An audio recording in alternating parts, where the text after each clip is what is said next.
morning po sa ating lahat. Nandito tayo sa ating ranging area. Yan. Hindi yung mga naka-scratch pen natin ng mga selections natin. At yung mga inahin ay nakabala naman. So, gagawin po natin ngayon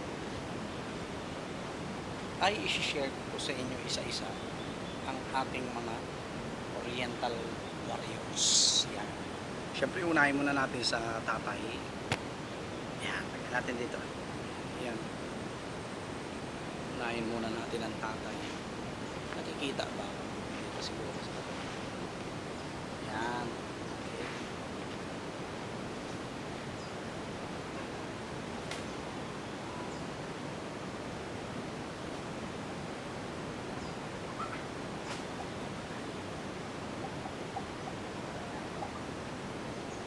Ito po yung acid Boston natin. Tatay po ng lahat ng Oriental sweaters po natin dito. Ayan. Delikado tayo kay YouTube pag na-i-stress ang mga alaga sa video ano nila. Ito po never nagkasakit to. Magmula sisi hanggang ngayon matanda na siya, maulanan maarawan po never nagkasakit po to. Ayan. Ito po yung acid Boston natin, acid Boston Roundhead. Natatay po ng ating mga Oriental sweaters. Tingnan nyo naman yun. Ang galing po nitong lumaro. Pag tinitikan ka nito ng paa, sigurado. Ayan siya. Tanda na po nito. Right? Acid Boston. Next, yung mga anak niya. Yung mga silip.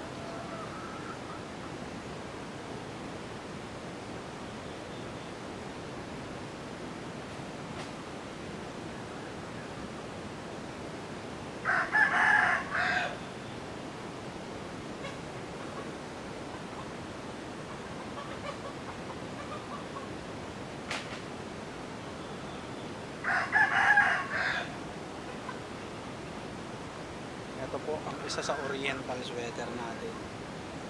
Yan. Hiraw. Ganda. Oriental sweater. Diba? Ganda po ng kulay. Sukat ng paa. No? Kaso hindi pa bumubo ka mga kapaano nito. Sipit-sipitan. Dikit na dikit. Yan. Ano naman yan?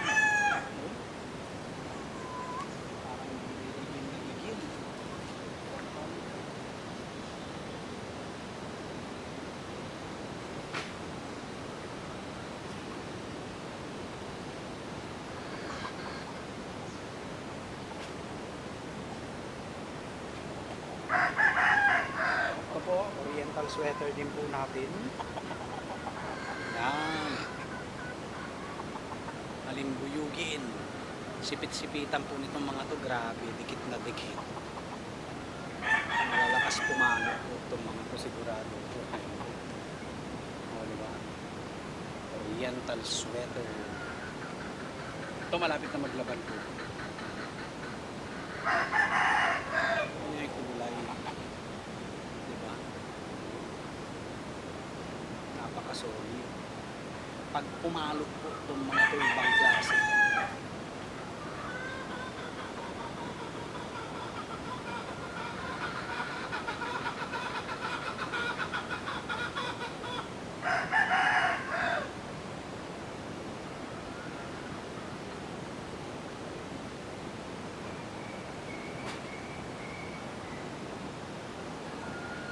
Oriental sweater gold. Ayan po. Malapit na maglabang.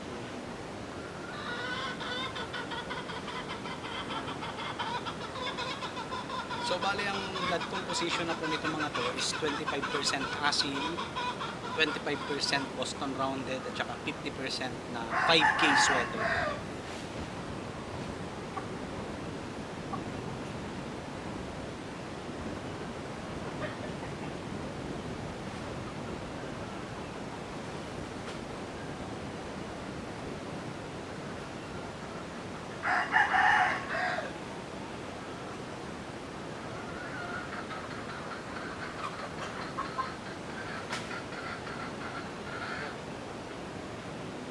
Marami magkakapatid po ito, no? 13. Kaso nga lang yung isa po nakuha na. No?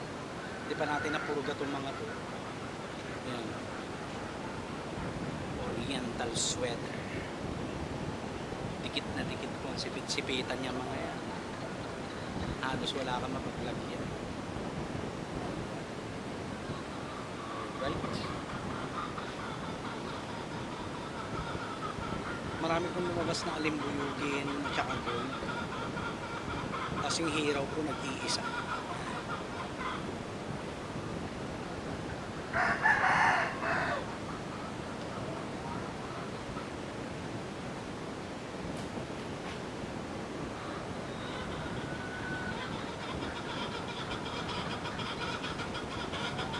So yun, hindi na po natin ipapakita lahat dahil 13 po yan, no? Wala naman tayong katulong dito na tawag dito na magkukuha ng manok.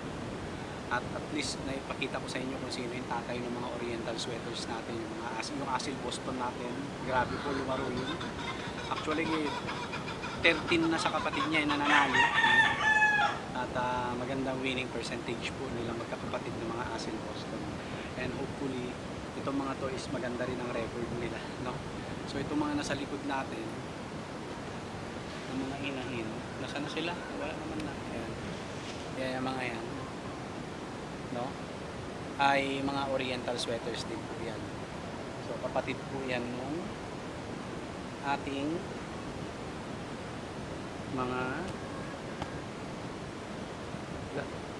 kapatid din po yan ng mga lalaki oriental sweater natin.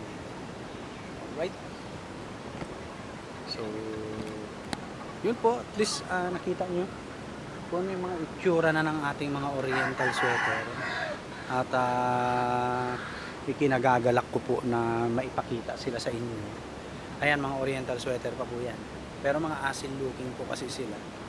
Kaya hindi natin pinili talaga. Pati yun, ito. Asil looking din. Kaya hindi natin pinili yan. Inkulong ko lang dahil lumalaban na to. So yan. Ayan yung mga kapatid nila mga babae. Ginawa namin layers ni mama. No? And soon, magbebenta rin po tayo ng itlog. Tapos, karne na rin ng manok. No? Yan, kailangan ikulong na natin to. Tatapang na ito. Yan. Kailangan maikulong na po natin. Lalaban na yan. Tsaka yung tatlong oriental sweaters natin, tsaka dalawang Asil Boston SBR Tornado natin. Ayan. Yan. Tibay po yan. Matindi rin yan. No? Ang ganda din po. No? So yun. At least nakita nyo po, no? Yung mga itsura ng ating yan, mangingitlog po yan. Nakita nyo po yung itsura ng ating mga tawag dyan, mga manok, no, na pandigma talaga, no? At tutuwa po ako at mai-share ko sa inyo yan para at least nakikita nyo rin yung itsura ng ating mga manok, no, na panabong dito, no? Kasi mahirap naman na hindi nyo nakikita, baka mamaya may gustong bumili tapos, diba, no? So yun, ito mga to, ulihin na natin yan. May 5 pa na lalaki. Delikado yan, no? Pag yan lumaban bigla, matatapang po yan kasi talaga, no? Subok po yan, matatapang po talaga sila. Kahit mga babae lumalaban talaga po sa lalaki talaga, no? Kaya yun, ito naman si Golden Boy sweater po natin. Ayan, from Idol ARH Warbird. Ito ang hihintayin ko po at i-cross natin doon sa 5K sweater natin. So may sakit, no? Pangalawang araw ng gamutan. Sobrang lansa niya po yan, no? Pero ngayon wala na yung baga ng mata niya, ng muka, no? Wala na rin sipon. Paliliguan natin yan, paliliguan po natin yan. Right? Abang-abangan nyo rin po yan, no? Yung mga palabas nating mga straight sweaters, no? So magfo-focus po tayo sa oriental sweaters at saka straight sweater. Golden Boy Cross 5K sweater po, no? So yun po ang gagawin po natin. Alright, so yun lang po. God bless po sa ating lahat. Peace!